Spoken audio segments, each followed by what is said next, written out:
فقد قال الله سبحانه وتعالى في كلامه القديم والفرقان الحميد: أعوذ بالله من الشيطان الرجيم. بسم الله الرحمن الرحيم.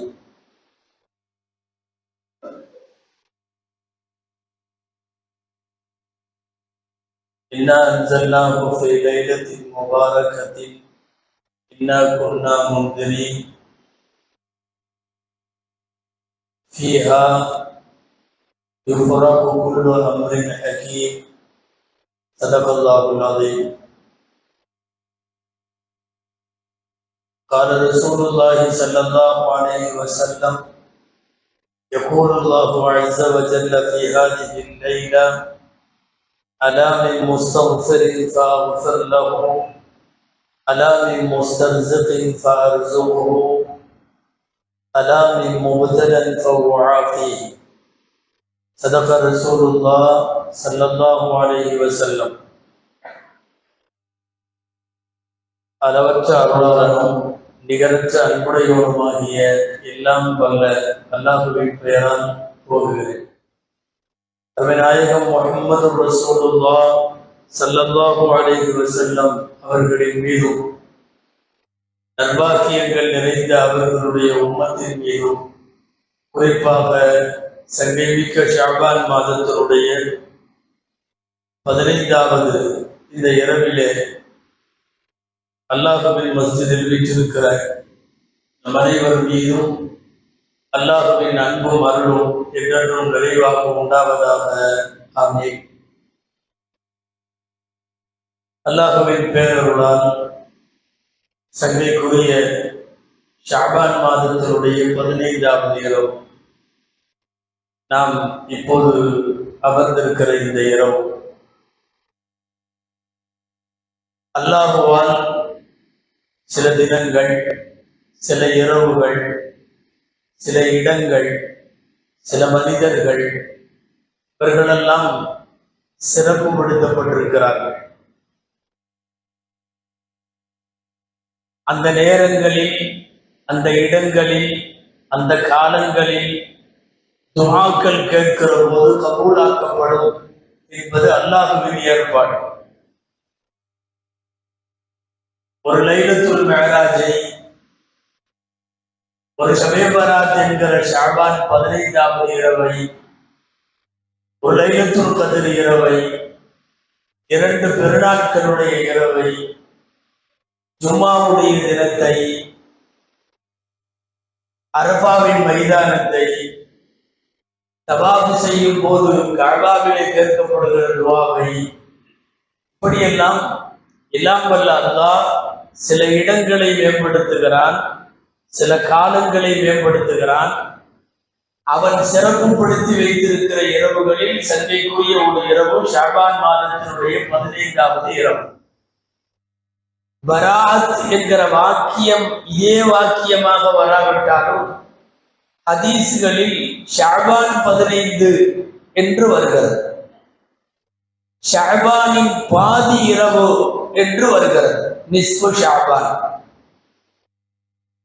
பலரும் பலவாறு பேசுகிறார்கள். இந்த இரவு தேவையில்லை, இதில் இபாதத்து தேவையில்லை, இதில் மஸ்ஜிதில் கூட வேண்டும் என்கிற அவசியம் இல்லை, இந்த இரவுக்கு எந்த சிறப்பும் இல்லை என்பதை போல உள்ள விமர்சனங்கள், குழப்பங்கள், விதண்டாவாதங்கள் ஆண்டுதோறும் நடக்கிறது. கண்டுகொள்ளாமல் நாம் எந்த இரவு சிறப்பென்று கேள்விப்படுகிறோமோ அதிலே நம்மால் முடிந்த அமல்களை செய்கிறோம், அவ்வளவுதான். இது ஏதோ ஒரு 10 வருஷமாக உருவாக்கப்பட்டு ஷபே பராத் என்பது நடைபெறவில்லை. 1000 வருட காலமாக அமல் செய்கிறார்கள். 800-900 வருஷங்களுக்கு முன்னாலே இந்த காலத்திலிருந்து அப்ப இருந்து ஒவ்வொரு ஆண்டும் ஷஅபானுடைய 15வது இரவில் அமல் செய்கிற கூட்டம் அத்தனை பேரும் முட்டாள்கள் என்று சொல்லிவிட முடியாது. அவ்வளவு ஹதீசுகள் ஷஅபான் 15 குறித்து வந்திருக்கிறது. ஆனா என்ன, ஷஅபான் வருகிற போதே பல பேர் தயாராகி விடுகிறார்கள். ஷாபான் இல்ல, பராத் இல்ல, இது இல்ல, அது இல்ல. பல தடவை சொல்லியிருக்கோம். அவர்களை பொறுத்தவரை 5000 10,000 நோட்டீஸ் அடிச்சு வச்சிருக்கிறாங்க. கரெக்டா ஷாபான் வந்த உடனே ஒரு அட்டைப்பட்டியை இறக்கி நோட்டீஸ் கொடுத்துருவாங்க. அதுல பராத் இல்லைன்னு வந்துடும். மேராஜ் வந்த உடனே ஒரு அட்டைப்பட்டியை இறக்கிடுவாங்க, இப்படி ஒரு இரவு இல்லை அப்படின்னு கொடுத்துருவாங்க. இது நம்முடைய கண்டுபிடிப்பு அல்ல. ஷாபானுடைய இந்த இரவுங்கிறது நாமளா உருவாக்கினா ஏதாவது ஒரு இரவை உருவாக்கலாமே.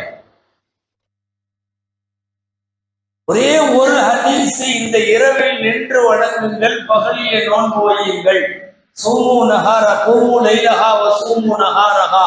அலி ரலியல்லாஹு அன்ஹு அறிவிக்கிற இந்த ஹதீஸ் அலி ரலியல்லாஹு அன்ஹு உட்பட 8 பெரிய சஹாபாக்கள் இதை அமலும் செய்கிறார்கள், இதை அறிவித்திருக்கிறார்கள். நம்ம நல்லா கவனிக்க வேண்டிய ஒரு விஷயம்,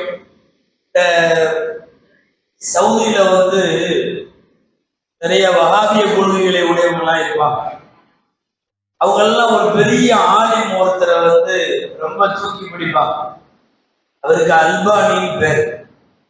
இணையதளங்கள்ல சர்ச் பண்ணீங்கன்னா தெரியும், அல்பானி அப்படின்னு சொல்லி. உண்மையாலுமே ஹதீஸ் கலையில அவர் ஒரு பெரிய ஆள் தான், பெரிய மேலே. அவர் என்ன செய்வாருன்னா, நிறைய ஹதீஸ பலவீனம், இந்த ஹதீஸ் பலவீனம், இந்த ஹதீஸ் பலவீனம், இப்படி ரிஜெக்ட் பண்ணிட்டே இருப்பார். அல்பானி அவர்களால் வெளியேற்றப்பட்ட பலவீனம் என்று சொல்லப்பட்ட ஹதீஸ்கள் ஆயிரக்கணக்கில் இருக்கிறது. இதுல என்ன பியூட்டினா, அந்த அல்பானி ஷபேபராத்தினுடைய ஹதீஸுகளை சரியானதுன்னு எழுதுறாரு. இவங்க கூட்டு எழுந்து போயிடுச்சு. இவங்க உண்மையாலுமே சரியான ஆளுகளா இருந்தா அல்பானி சொன்னதுக்கு அப்புறம் யாரும் மறுபேச்சே பேசக்கூடாது. ஏன்னா அல்பானி அந்த துவா இல்லை, இந்த துவா இல்லை, இந்த தஸ்பீஹ் இல்லை, இந்த வெயிட் இல்லை, அப்படியெல்லாம் நிறைய கண்டுபிடி செய்தவர். ஹதீஸுகளை தரம் பிரித்து அறிவதை உலகத்திலேயே பெரிய ஆள் என்று இவர்கள் கொண்டாடுகிற அல்பானி ரஹ்மத்துல்லாஹி அல்பானி அவர் இப்போ இருக்கிறார். அல்பானி அவர்களே இந்த ஹதீஸை சரி காணுகிற போது இங்க பார்த்தா பயங்கரமா ஓடுது. பராத் இரவு சம்பந்தமாக இது சரியான ஹதீஸ்கள் தான் என்று பேச வருகிற போது அதற்கு எதிரும் நிறைய அது இல்லை என்று பேசுவதற்கு ஒரு பெரிய பொருள். நாம பாசிட்டிவாகவே அதுவெல்லாம் அந்த குழப்பங்களுக்கெல்லாம் அப்பாற்பட்டு இந்த இரவின் மாண்புகளை மாத்திரம் புரியவர். இரவின் மாண்புகளில ரொம்ப முக்கியமானது, வாழ்க்கையிலேயே ரொம்ப சில நேரங்களில் மாத்திரம் நீண்ட சஜிதா செய்து பெருமானார் ஸல்லல்லாஹு அலைஹி வஸல்லம் துஆ செய்து தொழுதிருக்கக்கூடிய இரவுகளில் இந்த இரவு வரும். ஏதாவது ஆயிடுச்சான்னு நான் பயந்து போய் பார்த்தேன். ரசூலுல்லாஹ் அவ்வளவு நேரம் சஜிதால இருந்தாங்க.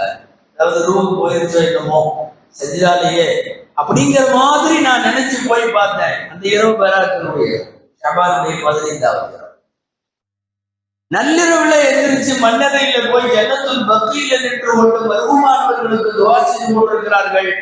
பின்னாடியே நான் போனேன். ஏன் இந்த இரவுல இங்க நீங்கள் ஜியாரத்திற்கு பக்கீல துஆ செய்கிறீர்கள்? எல்லாரும் கேட்டாங்க, இது என்ன இரவு என்று தெரியுமா? ஷபான் மாதத்தினுடைய 15வது இரவு. இந்த இரவிலே பனு கல்வி என்கிற கோத்திரத்தார் வளர்க்கிற ரோமங்கள் நிறைந்த ஆடுகள் அவங்கள்ட்ட இருக்கும். அந்த ஆடுகளின் ரோமங்கள் அளவுக்கு ஒரு மனிதனுக்கு பாவம் இருந்தாலும் அல்லாஹ் இந்த இரவிலே மன்னிப்பான். இது அப்படிப்பட்ட இரவு. எனவே நான் இதிலே அல்லாஹ்விடத்தில் துஆ செய்வதற்காக வேண்டி நான் கூடியிருக்கிறேன் என்கிறார்கள் ரசூலுல்லாஹி ஸல்லல்லாஹு அலைஹி வஸல்லம். இப்படி நிறைய ஹதீஸ்களையும் ஆதாரங்களையும் அடுக்கி பொதுவா முரண்படுபவர்களுக்கு தான் ஹதீஸ்கள் எல்லாம் சொல்ல வேண்டும். அது உடன்பட்டு அமல் செய்பவர்களுக்கு தேவையில்லை. நாம் ஏதோ இன்று நேற்று அல்ல, பல நூறு ஆண்டுகளாக ஷாபான் மாதத்தினுடைய 15வது இரவில் அமல் செய்கிறோம். அமல் செய்தவர்களில் நிறைய குர்ஆன் விரிவுரையாளர்கள், ஹதீஸ்களை வல்லுநர்கள், இப்படி எல்லாம் நிறைய பேர் செய்திருக்கிறார்கள். அதுல ஒரு ஹதீஸ் இப்படி, இந்த இரவில் அல்லாஹ் தஆலா உங்களில் பாவ மன்னிப்பு தேடுவோர் உண்டா, நான் மன்னிக்கிறேன் என்று அல்லாஹ் முதல் வானத்தில் சொல்லுகிறார். அதாவது உங்களில் ரிசுக்கு தேடுவோர் உண்டா, நான் ரிசுக்கு தருகிறேன். அல்மின் முதலன் உங்களில் ஆரோக்கியம் வேண்டுவோர் அல்லது முசீபத்துகளால் பீடிக்கப்பட்டவர்கள் உண்டா, நான் அவர்களுக்கு ஆஃபியத்தை தருகிறேன் என்று நபி ஸல்லல்லாஹு அலைஹி வஸல்லம் அவர்கள் சொன்ன ஹதீஸ்கள் அத்தனையும் இந்த இரவுக்கான சாட்சிகள்.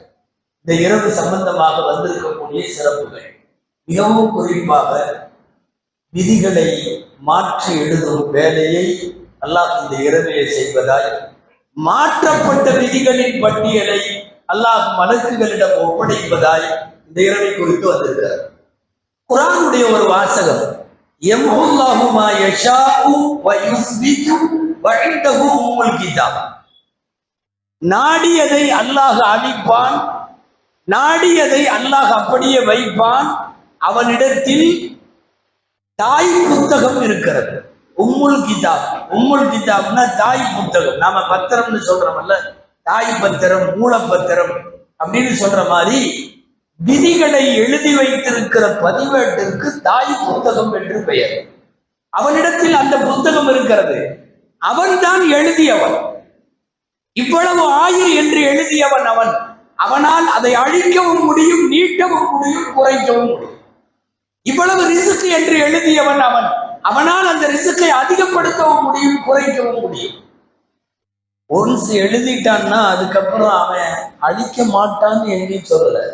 குர்ஆன்ல அவன் சொல்றது என்னன்னா, நாடியதை அழிப்பான், நாடியதை சேர்ப்பான். ரெண்டுமே அங்க வருகிறது. இறைவனுடைய பதிவேட்டிலே இருக்கிற விதியை மாற்றுவது தர்மமும் துஆவும். ரெண்டே ரெண்டு தான். அந்த அடிப்படையில் துஆ மாற்றும். அதிலும் இது போன்ற இரவுகளை கொடுத்து துஆ செய்ய சொல்லி நம்மிடத்திலே கேட்கிறான். யாருக்காவது துஆ செய்யும் வாய்ப்பு கிடைக்குமானால் அல்லாஹ் அவனை கேட்க சொல்லி இதை அவன் திருத்துகிறான் என்று நாம் எடுத்துக்கொள்ள வேண்டும். நாடியதை அழிப்பான், நாடியதை சேர்ப்பான். இது விதின்னு பேர் சொல்றோம். கதா கதிர் அப்படின்னு பேர் சொல்றோம். கதா கதிர் அல்லாஹ்வுடைய விதி, ரகசியமானது. விதியை கரெக்டா புரிஞ்சுக்கிட்டா, தெரிஞ்சுக்கிட்டா வாழ முடியாது. அதை அப்படியே விட்டுறதுதான் நல்லது. ஏன் சின்ன குழந்தை மௌத்தா போகுது, ஏன் தாத்தாவெல்லாம் உயிரோடு இருக்காரு, அது அப்படிதான், அவ்வளவுதான். தாத்தா உயிரோடு இருக்கணுங்கிறது அல்லாஹ்வுடைய ஏற்பாடு. சின்ன பையன் மௌத்தா போகணுங்கிறது அல்லாஹ்வுடைய ஏற்பாடு, விதி. இந்த விதின்னு கொஞ்சம் பொருந்தி கொள்ள ஆரம்பித்தாலே சரியா லைஃப் போயிடும். இல்ல எனக்கு அது விவரம் தெரிஞ்சாகணும்னு இறங்கினா வீணா போயிடும். விதியை பற்றி முழுமையாய் விளங்க முடியாது. அலிரதியல்லாஹு போய் கேட்டாங்க, விதினா என்ன அப்படின்னு கேட்டாங்க. அலிரதியல்லாஹு சொன்னாங்க, ஹியா அஸ்ராருல்லாஹ், அல்லாஹ்வின் ரகசியங்கள் அப்படின்னு பதில் சொன்னாங்க. அவ்வளவுதான். நம்ம ரகசியத்தையே இன்னொருத்தர் தெரிய முடியாது, கேட்டு நோண்டி நோண்டி கேட்டாலும் சொல்ல மாட்டேங்கிறாங்க. அல்லாஹ்வுடைய ரகசியத்தை சொல்லிடுவானா? அல்லாஹ்வுடைய ரகசியங்கள். திரும்ப கேட்டாங்க, இன்னும் கொஞ்சம் விளக்கமா சொல்லுங்களேன் அப்படின்னாங்க. இருண்ட பாதை, நீ போய் அதுல நடக்காத. திரும்ப கேட்டாங்க, இன்னும் கொஞ்சம் விளக்கமா சொல்லுங்க. ஆழமான கடல், அதை போய் இது பண்ணாத. ஆழமான கடல் விதி, அல்லாஹ்வுடைய ரகசியங்கள் விதி, இருட்டான பாதை விதி. இப்படியெல்லாம் இருக்கிற போது அல்லாஹு தஆலா வைத்திருக்கிற விதிகளை, கதா கதிரை அவனே தீர்மானிக்கிறான். நினைத்த போது அதை அவனால் மாற்ற முடியும், நினைத்த போது அவனால் அதை சேர்க்க முடியும். என்னவோ இந்த மாதிரி நாட்கள்ல, நேரங்கள்ல உட்கார்ந்து அல்லாஹ்ட்ட ஏதாவது 4 வார்த்தை கேட்கிற போது அந்த விதிகளை அல்லாஹ் அழிப்பான், சேர்ப்பான். இதற்கான ஆதாரங்களை நபி ஸல்லல்லாஹு அலைஹி வஸல்லம் ஏராளமாக சொல்லியிருக்கிறார். விதி புரியலன்னாலும் விதியை காரணம் காட்டி தப்பு பண்ணக்கூடாது. சில பேர் பண்ற தப்புக்கு கூட என் விதி அப்படி இருக்கு, நான் என்ன பண்ணட்டும். சாராயம் குடிச்சிட்டான்னு சொல்லி கூட்டிட்டு வந்தப்போ உமரதி இல்லாம சவுக்கடிக்கு போய் சொன்னாங்க ஒரு ஆளை. அவர் ஃபுல் போதையில இருந்தாரு. அவருக்கு அப்புறம் போதை கொஞ்சம் நீங்கினதுக்கு அப்புறம், எப்பவுமே போதையில இருக்கிறப்ப அடிக்க மாட்டாங்க, போதை கொஞ்சம் தெரிஞ்சதுக்கு அப்புறம் சவுக்குல அடி கொடுத்தாங்க. ஏன் இப்படி திரும்ப திரும்ப குடிக்கிறேன்னதுக்கு, அந்த ஆளு நான் தெரியாம குடிச்சிட்டேன், இனிமேல் குடிக்க மாட்டேன் அப்படிங்கிற மாதிரி சொல்லியிருந்தா வேற. அந்த ஆளு என்ன பண்றாருன்னா, என்ன பண்றது, அல்லாஹ் என்கிட்ட அப்படி எழுதிட்டான், நான் குடிகாரங்கிற மாதிரி எடுத்து. இன்னைக்கு சில பேர்லாம் அப்படி சொல்றாங்கல்ல, எந்த தவறு செஞ்சாலும் என்ன பண்றது, என்னோட நசீபு, அல்லாஹ் தாலா இப்படி வச்சுட்டான் அப்படிங்கிற மாதிரி இறைவனை காரணம் காட்டினப்போ மறுபடியும் எல்லாருமே இன்னொரு தடவை ஹத்து நிறைவேற்ற சொன்னாங்களாம். இன்னொரு தடவை சவுக்குல அடிங்க. ஒரு அடி அவன் குடிச்சதுக்கு, இன்னொரு அடி குடிச்சதுக்கு அல்லாஹ் தான் காரணம்னு சொன்னா பத்தியா, அதுக்காக வேண்டி ஒரு தடவை அடிங்க. செய்யக்கூடிய தவறுக்கு இறைவனை காரணமாக கூடாது. குரான்ல ஒரு ஆயத்து வருது, காபிர்கள்லாம் சொன்னாங்க, லவ்ஷா அல்லாஹுமா அஷ்ரக்னா வலா ஆபாவுனா, ஏண்டா இப்படி சிறுக்கு வைக்கிறீங்கன்னு கேட்கும் போது அவங்க சொன்னது, லவ்ஷா அல்லாஹுமா அஷ்ரக்னா வலா ஆபாவுனா, அல்லாஹ் நாடு இருந்தா நாங்கெல்லாம் சிறுக்கு வச்சிருக்க மாட்டோம்ல, அல்லாஹ் நாட போய்தானே நாங்க சிறுக்கு வைக்கிறோம், எங்களுடைய மூதாதையர்களும் அல்லாஹ் நாட போய் தானே சிறுக்கு வச்சாங்க. பாவ செயல்களுக்கு இறைவனை காரணமாக்குதல் என்பது கூடாது என்பதைத்தான் ஹதரத் உமர் ரலியல்லாஹு அன்ஹு சொல்லி தருகிறார். விதி என்பது நாம் செய்யக்கூடிய பாவங்களுக்கு அல்லாஹுவை ஒருபோதும் காரணமாக்கி விடக்கூடாது. அந்த அடிப்படையில் எழுதப்பட்ட விதிகளை மாற்றுவதற்கு அல்லாஹ்வால் முடியும். வேறு நேரங்களை அல்லாஹ் வைத்திருக்கிறான் பூமியை. நாம் ஆரம்பத்தில் சொன்ன மாதிரி இறைவன் ஏற்பாடு. ஒவ்வொரு நாளும் இரவின் கடைசி ஒரு பகுதி இருக்குல்லவா, இரவின் கடைசி பகுதி துஆ கபூலாகிற நேரம். ஜும்மாவில ஒரு நேரம், பாங்குல இருந்து தொழுக முடிகிற வரை, அது காமத்துக்கு முன்னாடியா இருக்கலாம், பின்னாடியா இருக்கலாம், புதுபாவா இருக்கலாம், ரெண்டு புதுபாவுக்கு இடையிலையா இருக்கலாம், காமத் சொன்ன உடனே இருக்கலாம். எப்பவோ ஜும்மாவில் ஒரு நேரம் துஆ கபூலா. நோய்வாய்ப்பட்ட நேரத்தில் துஆ கபூலா, மழை பெய்கிற நேரத்தில் துஆ கபூலாகும், பிரயாணம் செய்கிற நேரத்தில் துஆ கபூலாகும், பாங்கிற்கும் இகாமத்திற்கும் இடையில் துஆ கபூலாகும். குறிப்பாக வியாழன் இரவு விடிந்தால் வெள்ளி துஆ கபூலாகும். அது போக இதையெல்லாம் தாண்டி புனிதமான இரவுகளில் கபூலாகும். என்ன புனிதமான இரவுகள்? 2 பெருநாளுடைய இரவு, பராத்தினுடைய இரவு, லைலத்துல் கத்ருடைய இரவு. இவைகளெல்லாம் அல்லாஹுவால் பரக்கத்து பொருந்தியவை என்று சொல்லப்பட்டவைகள். இவைகள் எல்லாவற்றிலையும் அல்லாஹ் ஜல்ல ஷானஹு தஆலா துஆக்களை அங்கீகரிப்பதை சொல்லி, அப்படிப்பட்ட ஒரு வாய்ப்பு உங்களுக்கு கிடைக்கிற போது கேட்டுக்கொள்ளுங்க. என்ன கேட்கணும்னு சொல்லிடலாம். மன்னிப்பு வேண்டுமா, ரிஸ்க் வேண்டுமா, ஆஃபியத்து வேண்டுமா? இந்த 3மே ரொம்ப முக்கியமானது. மன்னிப்பு, எந்த துவா கேட்டாலும் ஃபர்ஸ்ட் எங்களுடைய பாவங்களை மன்னிப்பாயான்னு தான் கேட்கணும். நீங்க கல்யாணத்துல கேட்டாலும் அதான் கேட்கணும், மவுத்துல கேட்டாலும் அதான் கேட்கணும்.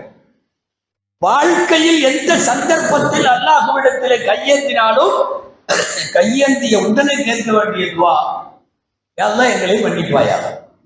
அல்லது அரபியாக இருந்தால் ஆகச் சிறந்த வார்த்தை திருக்குறானிலே அல்லாஹ் சொல்லி தருகிறார், ரப்பனா வலம்னா அன்ஃபுஸனா வ இல்லம் தக்ஃபிர் லனா வ தர்ஹம்னா லனகூனன்ன மினல் காசிரீன். அதுல பல்வேறு செய்தி இருக்கிறது. சின்ன துவாவா தெரியும். அதாவது, எங்கிட்ட இப்படி கேளு, நான் உன்னை மன்னிக்கிறேன் அப்படின்னு அல்லாவே சொல்லி கொடுத்த துவா. ஆதம் அலைஹிஸ்ஸலாம் கண்டுபிடிச்சு கேட்கல, யா அல்லாஹ் என்ன மன்னிச்சிருன்னு ரப்பனா வலம்னா அன்ஃபுஸனாவை அவர் யூஸ் பண்ணல. யார் இந்த துவாவை சொல்லி கொடுத்தான்னு குர்ஆன்ல வருது. ஃபதலக்கா ஆதமு மின் ரப்பிஹி கலிமாத்தின் ஃபதப அலைஹி.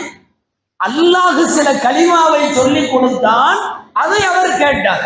என்ன கலிமா? ரப்பனா வலம்னா அன்ஃபுஸனா வ இல்லம் தக்ஃபிர் லனா வ தர்ஹம்னா லனகூனன்ன மினல் காசிரீன்.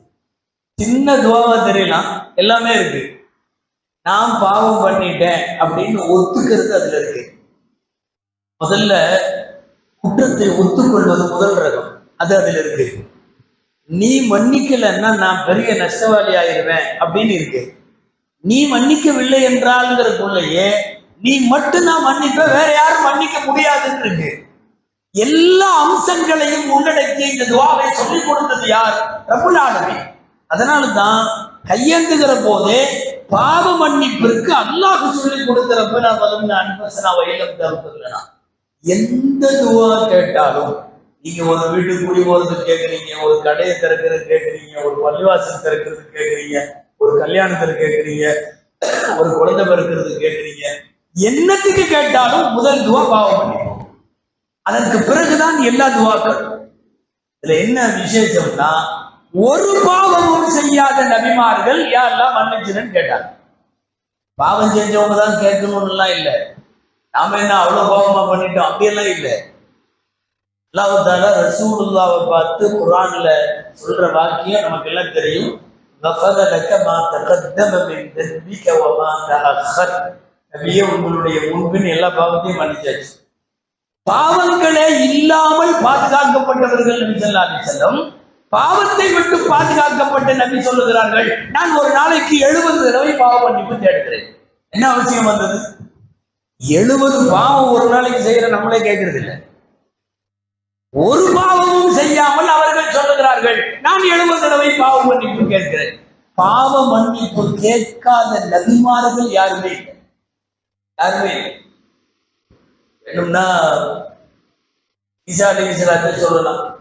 பாவ கரை படாதவர்கள் மட்டுமல்ல, மறுமை பத்தி ஹதீஸ்ல வருது. சஹீஹுல் புகாரில கியாமத்து சம்பந்தமா ஒரு ஹதீஸ், நீங்களா அடிக்கடி கேள்விப்பட்டிருப்பீங்க. அந்த ஹதீஸ் சும்மா லைட்டா சொல்லிக்கலாம்.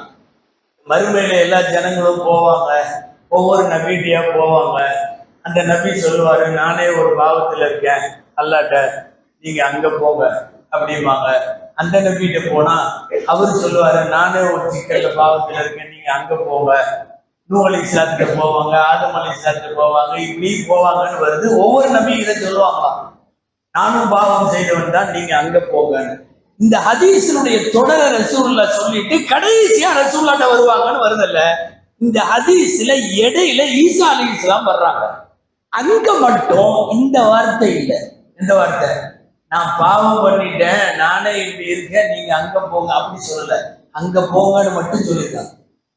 ரசூலுல்லாஹ்வே எல்லா நபிமார்களுக்கும் சொன்ன வார்த்தையை ஈசா அலைஹிஸ்ஸலாமுக்கு பயன்படுத்தல.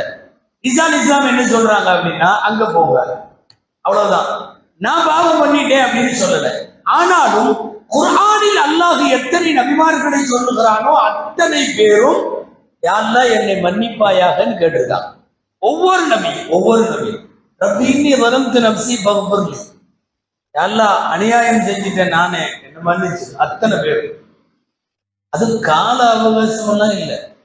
கால அவகாசம் வச்சு இன்ஷா அல்லாஹ் அடுத்த லைலத்துல் கத்ர்ல பாவம் பண்ணி கேட்டுடலாம் அப்படின்னு நம்மள மாதிரி ஹோல்சேலா எல்லாம் சேர்த்து வச்சுட்டு கடைசியில வந்து லைலத்துல் கத்ர்லயோ அதுலயோ இதுலயோ அப்படியெல்லாம் இல்லை. செஞ்ச உடனே ரப்பிட்ட ஒரு ஒரு ஒரு நல்ல ரஹ்மத் கிருபை இருக்கிறது. என்னன்னா, செஞ்ச ஸ்பாட்லயே பாவங்க பண்ணிட்டு கேட்டாலும் சரி, மன்னிப்பு கேட்கணும், அவ்வளவுதான்.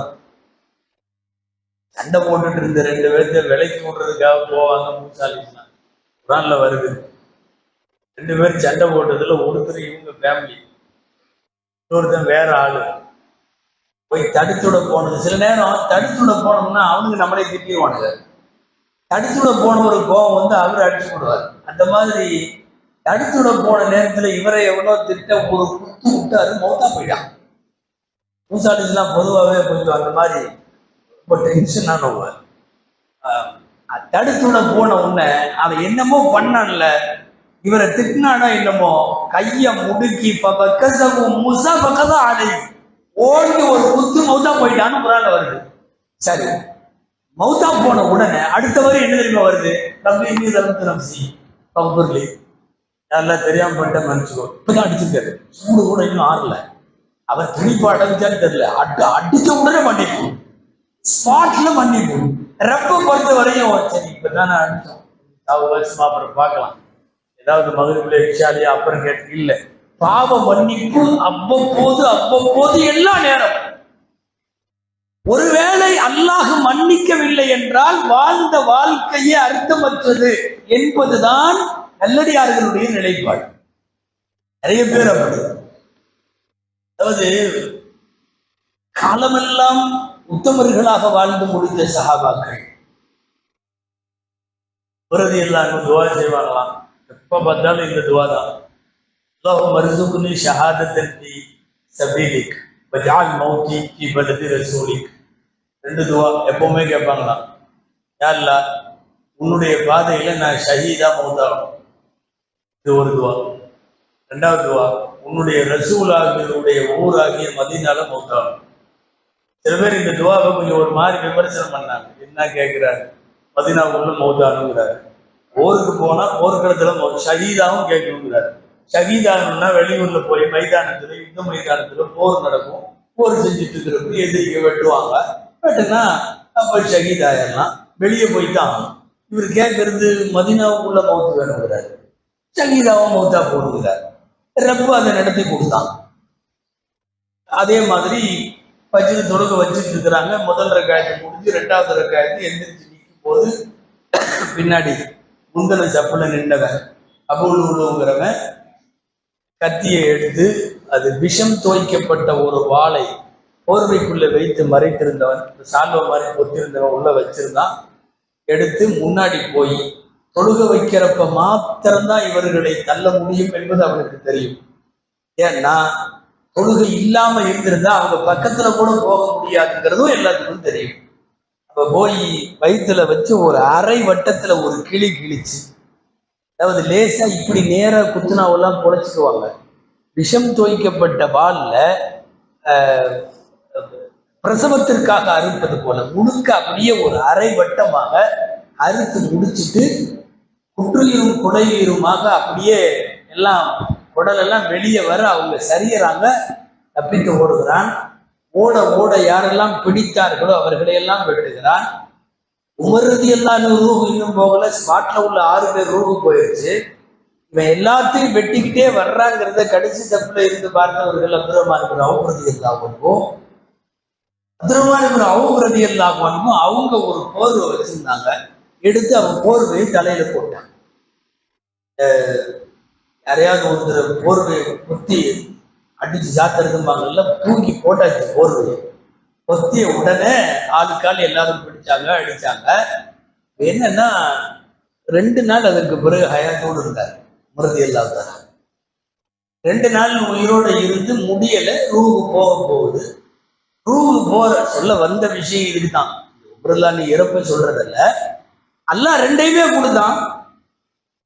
ஷஹீதும் ஆனாங்க, மதீனாவிலையும் ஷஹீத் ஆனாங்க. எல்லாரும் ஒரு மாதிரி நினைச்சாங்க, ஷஹீத் ஆகிறதுனா அது எப்படி மதீனால முடியும்? ரசூலுடைய இடத்துல பள்ளிவாசல்ல மெஹராவுல முசல்லாவுல மதீனாவுல ஷஹீதாவும் வாய்ப்பு கிடைக்கிறது. கடைசியா படுத்திருந்தது மகனுடைய மடி. மகன் அப்துல்லாவுடைய மடியில படுத்திருக்கிறார்கள். படுத்திருந்த உடனே ரூ போக போற நேரம் 2 நாள் கழிச்சு, குத்தப்பட்டு 2 நாள் கழிச்சு, என் தலையை கொஞ்சம் கீழே இறக்கி வையின்னு சொன்னாங்க உமர் ரலியல்லாஹு. இல்ல நீங்க மடியிலேயே படுத்துறீங்கன்னு அவர் சொல்றாரு. இல்ல இறக்கி வை, இறக்கி வை. மௌத்தா போறவனுக்கு என்ன மடி வேணும், என்ன சுகம் வேணும், என் தலையை தூக்கி கீழே போடு அப்படின்னாங்க. கடைசியா வேற வழி இல்லை, தந்தை சொல்லுவதற்கு கட்டுப்படணும்ட்டு தலையை தூக்கி கீழே வச்சான். கீழே வைக்கும் போது உமர் ரலியல்லாஹு அன்ஹு ரூஹு பிரியறதுக்கு முன்னாடி சொன்னது, உமர் இல்லம் யக்ஃபிருல்லாஹு லக். உமரே, அல்லாஹ் மட்டும் உன்னை மன்னிக்கலன்னா உனக்கு கேடு உண்டாகட்டும் சொல்றது உமர் ரலியல்லாஹு அன்ஹு. திரும்ப திரும்ப இந்த வாசகத்தை 3 தடவை சொல்லுகிறார்கள். உமர், அல்லாஹ்வுடைய மன்னிப்பு மட்டும் உனக்கு கிடைக்கலன்னா உனக்கு கேடு உண்டாவதாக. எத்தனை பேராக இருந்தாலும் எவ்வளவு சிறப்பானவர்கள். உமருடைய மாளிகையை நான் சொர்க்கத்திலே பார்த்தேன், நான் உள்ள போகல. உமர் ரோஷம் உள்ளவர், அவர் அனுமதி இல்லாமல் அவர் மாளிகையில் நுழையக்கூடாது. வந்து கீழே சொன்னாங்க, உமரே உன் மாளிகையை பார்த்தேன். உமர் சுகுணவாதி என்பது தீர்ப்பு செய்யப்பட்ட, முடிவு செய்யப்பட்ட ஒன்று.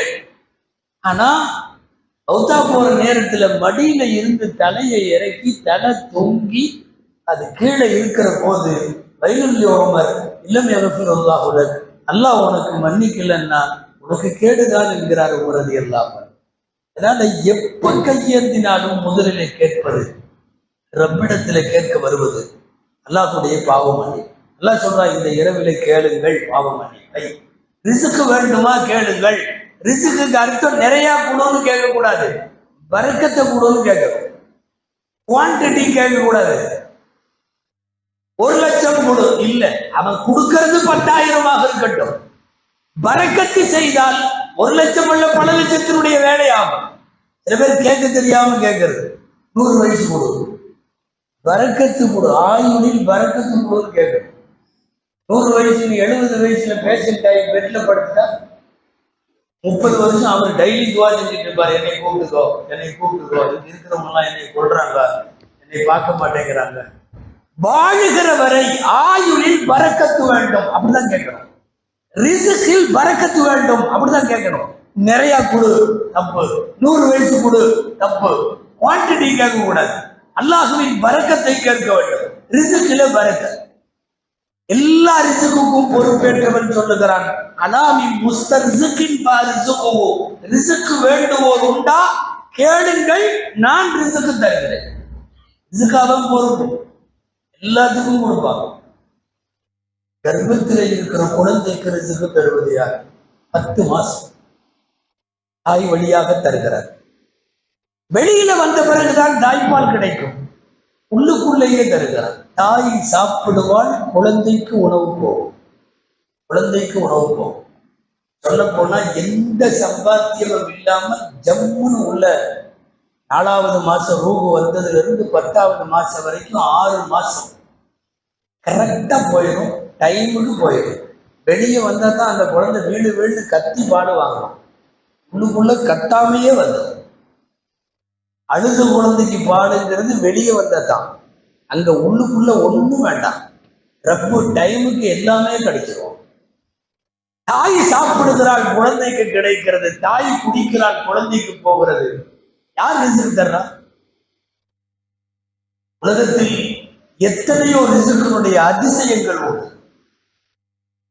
தஃசீர்கள்ல நிறைய சொல்லியிருக்கோம். வருது, காகத்துக்கு குஞ்சு பொறிச்சதுன்னா தாய் தானே பார்க்கணும். முட்டை குஞ்சு வந்துருச்சுன்னா காகத்தினுடைய குஞ்சு பிறந்த உடனே வெள்ளையா இருக்குமா? காக்கா மாதிரி கருப்பா இருக்காது, பிறந்த உடனே வெள்ளையா இருக்கும். கருப்பெல்லாம் போக போகத்தான் வரும். வெள்ளையா இருக்கும், வாய் அப்படியே ரெட்டிஷா இருக்கும். இந்த தாய்க்காகம் குஞ்சை பார்த்துட்டு சந்தேகத்துல போயிருமா, ஏதோ நம்மளுக்கு பிறந்த மாதிரி தெரியல அப்படிங்கிற மாதிரி போயிருமா. என்னமோ இப்படி இருக்குது வெள்ளையா. அப்படி படுத்து கிடக்கிற குஞ்சுக்கு ஓரத்துல இருந்து துகள் துகளாய் புழு புழுவாய் என்னென்ன வேணுமோ அதை கொண்டு வந்து அந்த அழகுக்கு பக்கத்துல அல்லாஹ் வைப்பான். காத்துல உள்ள போகும், யாரும் ஊட்டுறதில்லை. தாய் வந்து அழகுல எடுத்து கொடுக்க அப்படியெல்லாம் இல்லை. ஆனா தூசிகளாக, துகள்களாக, புழுக்களாக அந்த இதுக்கு என்ன வேணுமோ அதையெல்லாம் கொண்டு வந்து சாப்பிட சாப்பிட நேரம் கருப்பாகும், வெள்ளை கருப்பாகும். இன்னும் கொஞ்சம் சாப்பிட கருப்பாகும், இன்னும் கொஞ்சம் சாப்பிட 10-15 நாள்ல கருப்பு காக்காவா மாறிடும். இப்ப அவங்க அம்மா வந்துடும், ஓகே நம்மளுக்கு தான் டவுட் கிளியர் ஆயிடுச்சு அப்படின்னு சொல்லிட்டு வந்துடும். காகத்திற்கு தாயே இல்லாத 10-15 நாட்களில் உணவு கொடுத்தவன் யார்? கர்ப்பத்திலே இருக்கிற குழந்தைக்கு யாருமே இல்லாமல் அந்த தாய் கூட யோசிக்காமல் கொடுப்பவன் யார்? எல்லாத்துக்கும் எல்லாம் கொடுத்துருவான். யார் யாருக்கோ உணவு எங்கெங்கயோ.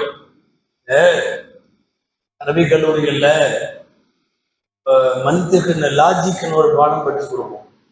அதுல ஒரு செய்தி வரும், என்னன்னா உலகத்தில் இருக்கக்கூடிய எல்லா உயிர் பிராணிகளும் சாப்பிடுகிற போது கீழ்த்தாடையை அசைக்கும், முதலை மட்டும் மேல் தாடையை அசைக்கும் அப்படின்னு வரும். முதலை பார்த்துருங்களா, இப்படிதான் சாப்பிடும் மேல. நாம் அப்படி சாப்பிடணும்னா அதிகமா இருக்கும் முடியாது.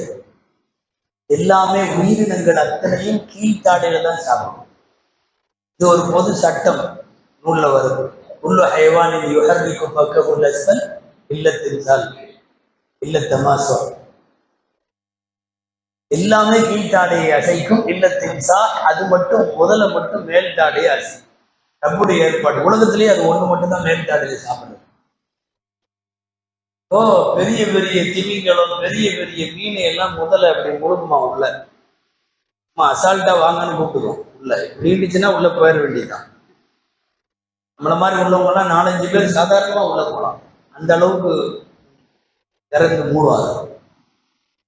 அந்த மீனோ திமிங்கலமோ எதையாவது சாப்பிட்டா இந்த இறைச்சி எல்லாம் அங்கங்க பல்லுல சிக்கிக்குமா. எதுக்கு? முதலுக்கு பூரா இப்படி ஆணு திறந்துச்சுன்னா பூரா அங்கங்க 50 கிராம் 50 கிராமா மேல இருக்கும். நாம நம்ம பல்லுக்கு ஏற்ற மாதிரி தூணா ஒரு கறி துகள் ஒரு இறைச்சி துண்டு சிக்கிருக்கு. இந்த பல்லு குத்துற இன்ட்ரெஸ்ட் உள்ளவங்களுக்கு தெரியும். பல்லு குத்துறன்னா படாத பாடு. எங்கேயாவது ஒரு குச்சி எங்கேயாவது ஒரு இது விட்டா பிளேடை கூட வச்சிருவாரு. இன்னைக்கு பல்லு குத்தி ஆகும். அது உள்ள டிஸ்டர்ப் பண்ணுது. எது? அந்த ஒரு சின்ன துகள் உட்காந்து எப்படியாவது அதை எடுக்கணும். கையை விட்டு எடுப்பார், இதை விட்டு எடுப்பார். அது இல்லைன்னா ரொம்ப டிஸ்டர்ப் தொந்தரவா இருக்கும். இந்த பல்லு குத்துற இன்ட்ரெஸ்ட் முதலைக்கு மட்டும் உண்டு. நம்மளுக்கு அப்புறம் மனுஷனுக்கு அப்புறம் அதுக்கு பல்லு குத்துற. ஏன்னா சிக்கிக்கிறதெல்லாம் கொத்து கொத்தா இறைச்சி. பெரிய பெரிய திமிங்கலத்தை சாப்பிட்றப்போ என்ன தெரியுமா அல்லாஹ்வுடைய ஏற்பாடு? எப்பவுமே பெருசா சாப்பிட்டு முடிச்சுட்டு அப்படியே ஓரமா வந்து கடற்கரை ஓரமா ஆத்து ஓரமா இப்படி திறந்து வச்சுட்டு கேட்டை ஓபன் பண்ணி நின்றுக்கும். இந்த வெளியில ஏதாவது கொஞ்சம் தீனி கிடைக்கும்னு கொக்கு காத்துட்டு இருக்கும். கொக்கு அதுக்கு தேவை இந்த துகள் மட்டும்தான். அது பெரிய அளவுல சாப்பிடாது. இது இப்படி திறந்த உடனே அது உள்ள வந்து உட்காரும். ரப்பு ரிசுக்கு கொடுப்பதை சொல்லுகிறேன். யாருக்காக இருந்தாலும் ரிசுக்கு எப்படி எல்லாமோ கொடுப்பான். ஏதோ ஒரு பிராணி சாப்பிட்டு அதோட பல்லுல இடைஞ்சலா இருக்கிறது தான் இன்னொரு பிராணிக்கு பிரதானமான உணவு. இது போய் கரெக்டா அங்க உட்காந்து குத்தி விடும். பல்லு குத்துற வேலை நம்ம ஸ்டிக்ல வச்சு செய்யறோம்ல, அந்த வேலையை அல்லாஹ் ஒரு படைப்பு ஏற்பாடு பண்ணியிருக்கான். அது போய் உட்காந்து குத்தி குத்தி விடும். பூரா பல்லும் காலி ஆயிடும், கிளீன் ஆயிடும் எல்லா இறைச்சியும். பொதுவா பேராசை தானே எல்லாத்துக்குமே. முதல்ல நினைக்குமா அதான் பூராத்தையும் காலி பண்ணிருச்சு, உள்ள வந்து உட்கார்ந்து இருக்கிற இதை ஏன் வெளியே விடுவானு, இதையும் பிஸ்மில்லான்னு உள்ள அமுத்திட்டா அதுவும் போயிருமல்ல.